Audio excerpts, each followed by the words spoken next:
Kalau kita merenungkan kisah orang kusta,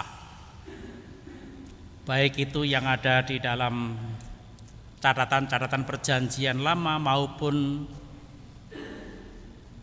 yang dihadapi oleh Yesus pada masa itu, sepertinya mengingatkan kita kepada peristiwa yang sedang terjadi di tengah-tengah kita. Kita tentu ingat kurang lebih setahun yang lalu, sejak Bapak Presiden mengumumkan bahwa ada orang Indonesia yang terpapar COVID-19.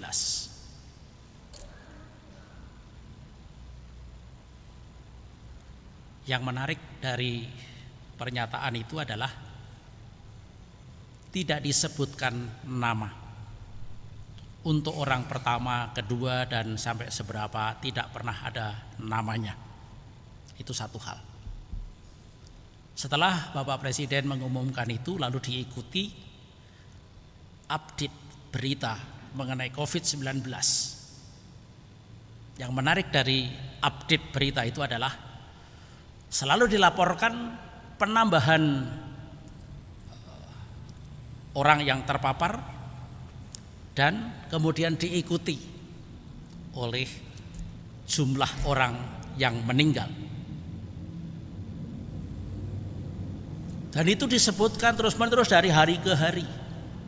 Sehingga kita sekarang ini, sampai sekarang ini kita masih mendapatkan kesan bahwa COVID-19 itu mematikan. Yang tidak disampaikan adalah dari sekian jumlah orang yang meninggal pada masa COVID ini, berapa orang yang sungguh-sungguh meninggal murni karena COVID. Kita belum pernah mendengar catatan itu.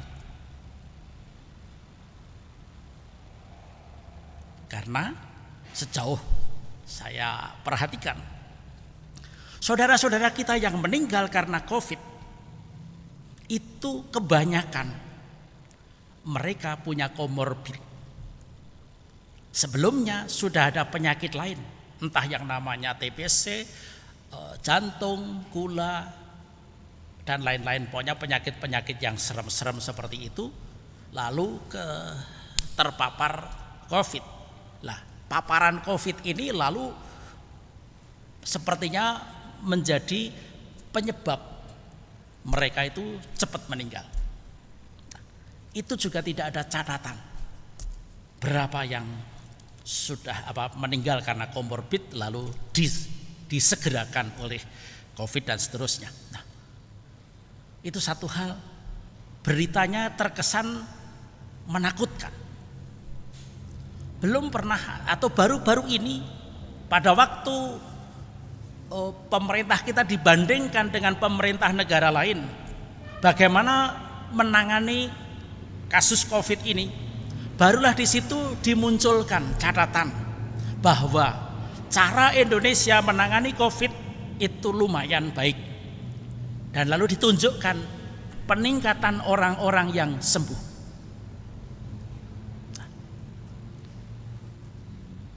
Saudara-saudara, apakah hanya sampai di situ? Tidak. Mereka yang terpapar COVID itu sepertinya satu hal, ada orang yang terpapar tetapi dia malu. Nih ada unsur malu. Malu karena terpapar. Sekarang pertanyaannya baru satu itu saja. Antara terpapar COVID-19 sama terpapar HIV, mana lebih malu? Karena apa? Kalau HIV itu menyangkut perilaku, secara khusus perilaku seksual.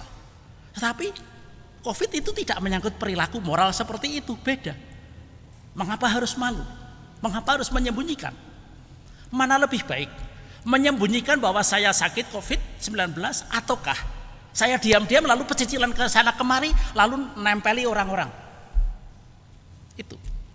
Jadi ada unsur pengumuman selama ini memberi efek kepada sebagian orang, bahkan mungkin ada banyak orang yang malu terpapar COVID. Sepertinya itu aib.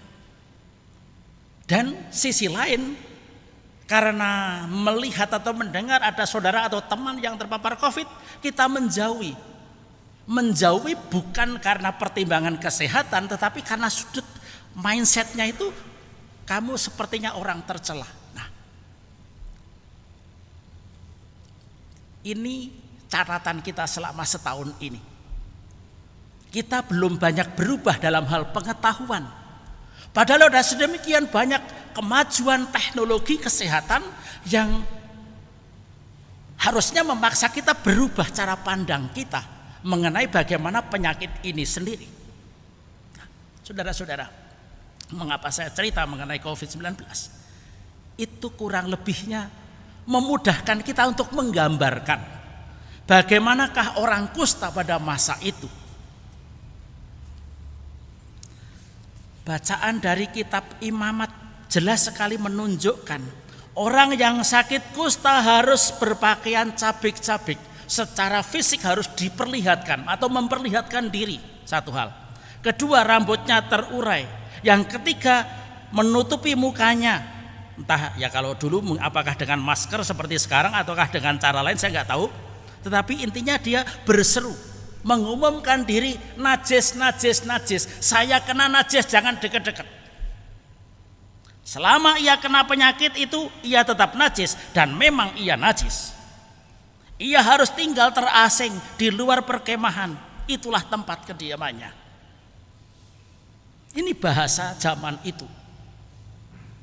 Entah berapa ratus tahun atau ribu tahun sebelum Yesus lahir. Orang sakit kusta atau lepra itu diberi label najis. Saya tidak punya bayangan seperti apa. Yang saya pahami tentang najis adalah kalau dulu waktu masih kecil misalkan diembus-embus oleh anjing lalu orang mengatakan najis. Hanya seperti itu, lebih dari itu tidak. Orang najis, orang yang seperti ini harus diasingkan di luar komunitas. Dalam arti tertentu harus dikucilkan. Bahkan orang-orang seperti ini juga tidak boleh ikut ibadat. Dan untuk bisa kembali ke tengah komunitas, untuk ikut kembali ibadat bersama, orang ini harus pertama-tama sembuh dan kedua dinyatakan tahir. Siapakah yang punya hak untuk menyatakan tahir? Tadi dalam kitab Imamat jelas disebutkan Harun atau anak-anaknya. Tetapi kita lihat pada zaman Yesus itu ada sekian banyak imam. Dan rupa-rupanya pada masa itu imam-imam yang punya kuasa untuk menyatakan seseorang yang sakit kusta yang sudah sembuh itu tahir, rupanya makin lama makin sulit ditemui. Prosedur atau birokrasi untuk mendapatkan pernyataan tahir itu ternyata makin rumit. Dan di sini kita lihat orang sakit kusta pertama-tama sudah stres dengan sakitnya itu sendiri karena sakitnya beda dengan masuk angin dan lain-lain. Ini lebih parah, lebih mengerikan.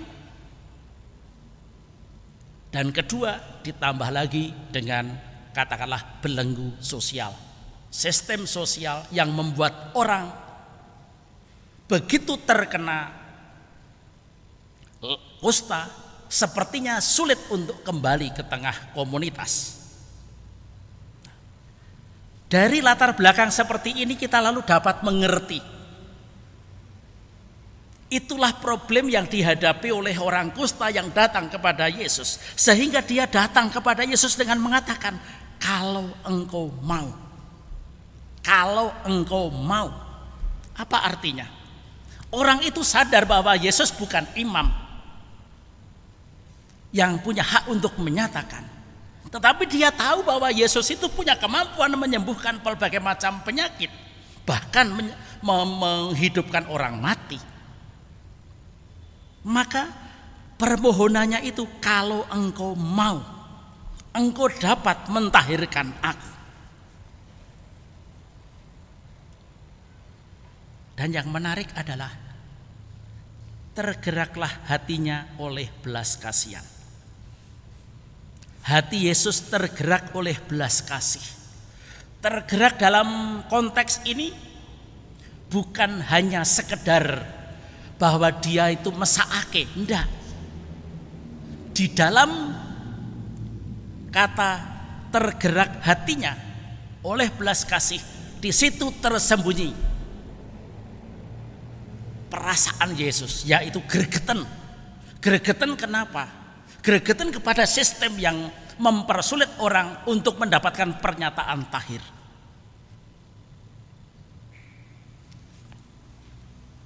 Gregetan pada dua realita. Yang pertama, realitas si kusta yang terbelenggu oleh situasinya sendiri, entah sakitnya dan juga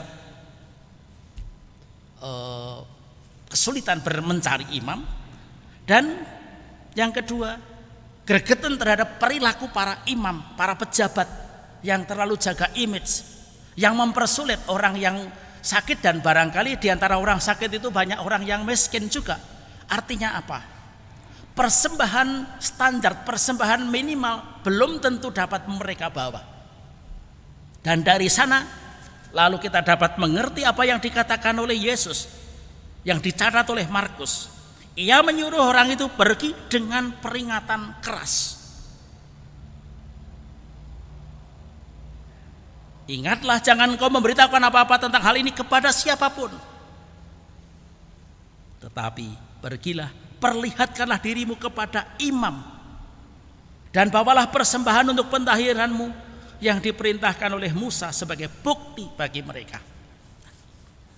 Saudara-saudara, kisah penyembuhan orang kusta ini masuk ke dalam catatan penginjil Markus. Itu bukan hanya berarti perkara penyembuhan, bukan hanya berarti perkara sosial yang dihadapi oleh Yesus dan juga orang-orang pada masa itu. Tetapi ini menjadi sebuah warta gembira. Warta gembira bagi yang bersangkutan karena dia mendapatkan pengharapan penyakit yang membuat dia tersingkir dari masyarakat besar kemungkinan akan dipulihkan. Maka pada waktu Yesus mengatakan, aku mau, jadilah engkau tahir. Dan seketika itu juga lenyaplah penyakit kusta orang itu dan ia menjadi tahir. Itu warta gembira bagi yang bersangkutan. Kisah ini juga punya arti mendobrak segala perilaku pejabat yang terlalu birokratis.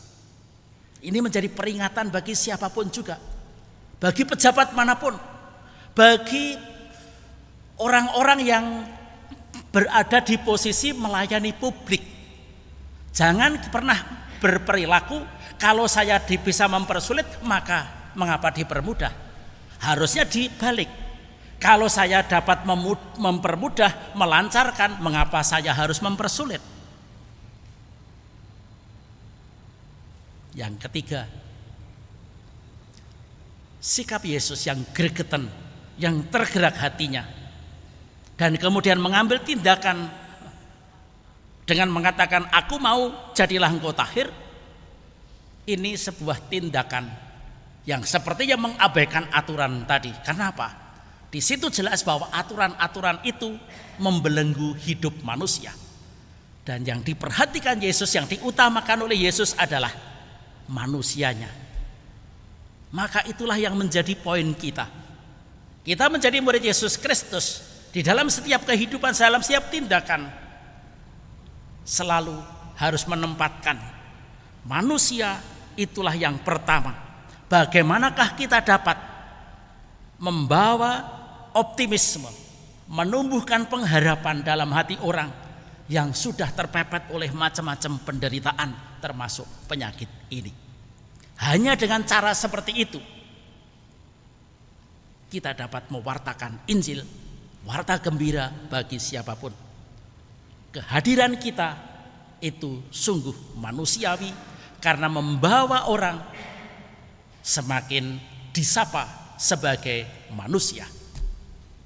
Saya kira itu saja catatan saya. Mari kita berdiri meneguhkan iman kita dengan syahadat para rasul.